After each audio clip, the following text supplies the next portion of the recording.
Interpol called it Operation ErosNet, but inside the agency, it was known by another name, the Heartbreaker Hunt. Across Lagos, Nairobi, Accra, and Johannesburg, profiles shimmered on screens like promises. Men in uniform, women in distress, lovers whispering in text bubbles that led only to ruin. Each pixel carried a price: money, trust, dignity. For 2 years, Inspector Leila Okafor had followed the digital footprints of a ghost. The name that came up again and again in the servers, the chats, the stolen bank logs: Victor Duval, a man with no fingerprints, no passport, and no face. When Interpol servers lit up with data from an anonymous whistleblower known only as Jonas, the hunt accelerated. The network had been breached from within. Leila first met Jonas in a small conference room in Lyon, Interpol's European headquarters.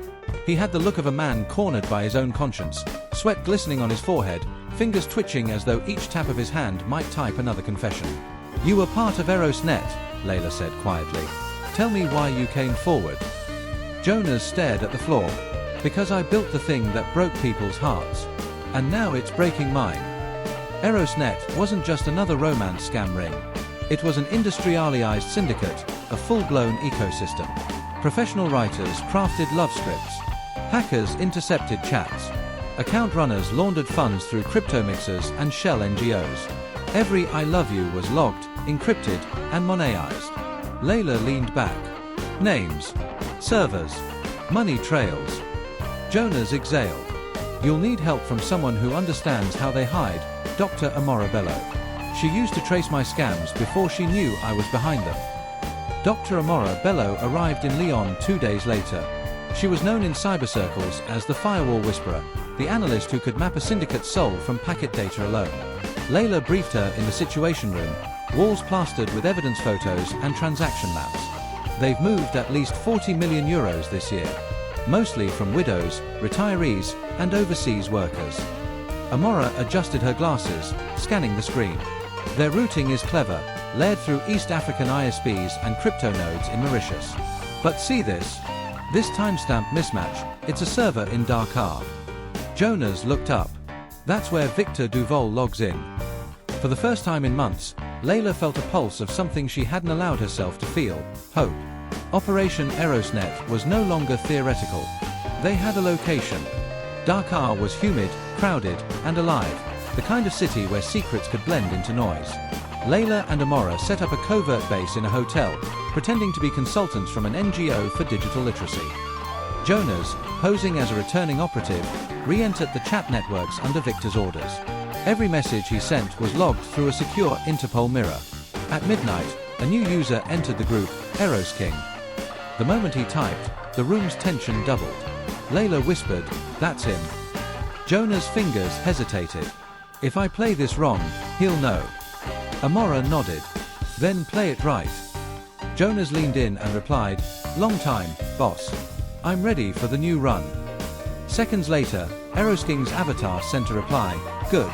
We launch Phase Red tomorrow. You'll love it, it's our biggest lie yet."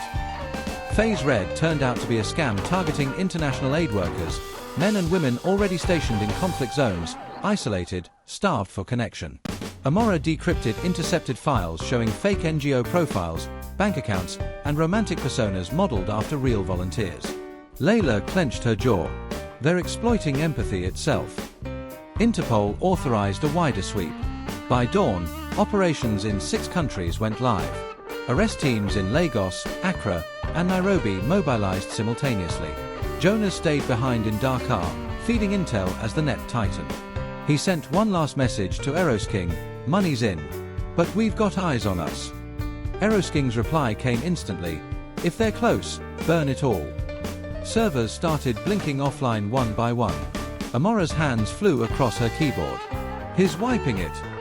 Leila grabbed her radio. "Move in, now." Interpol strike teams hit all at once. In Lagos, men were dragged out of penthouses filled with laptops and luxury cars. In Nairobi, agents found call scripts taped to walls beside photos of their victims. By midday, 260 arrests were confirmed across the continent. But one name remained missing from the list: Victor Duval. Jonas' phone buzzed. A message from an encrypted account: "Jonas, you betrayed me." He froze. "He knows." Leila's voice sharpened. Where is he? Jonas swallowed hard. He's in the city. He always watches the last takedown in person. They raced through the bustling streets of Dakar, following digital pings to an abandoned port warehouse. Inside, monitors glowed like artificial constellations, and at the center stood Victor Duval himself. Victor smiled as they entered. Interpol sends ghosts to catch ghosts, I see. Leila stepped forward. It's over, Duval. He spread his arms. Over. You think this ends with me? The network's decentralized. You can't arrest love, only the fools who believe in it. Jonas's voice trembled. You used me. Victor turned to him. No, Jonas. I made you. Before he could reach for his gun, Leila fired. A single, echoing shot. Silence filled the warehouse as Victor collapsed. Amora's voice came through the comms. We've secured all nodes. Operation ErosNet is officially neutralized. Leila exhaled. Then it's done. Jonas looked at Victor's lifeless body. No, he whispered. It's just beginning. Someone else will always find a way to sell love. Weeks later, Interpol's press room in Lyon was filled with flashes and applause. 260 suspects arrested, Leila announced, standing at the podium. Dozens of victims already recovering their savings. Operation ErosNet has struck a major blow against transnational cyber fraud. But when the cameras turned off, the silence returned. Jonas had entered witness protection. Amora was rebuilding Interpol's AI surveillance system to prevent another ErosNet.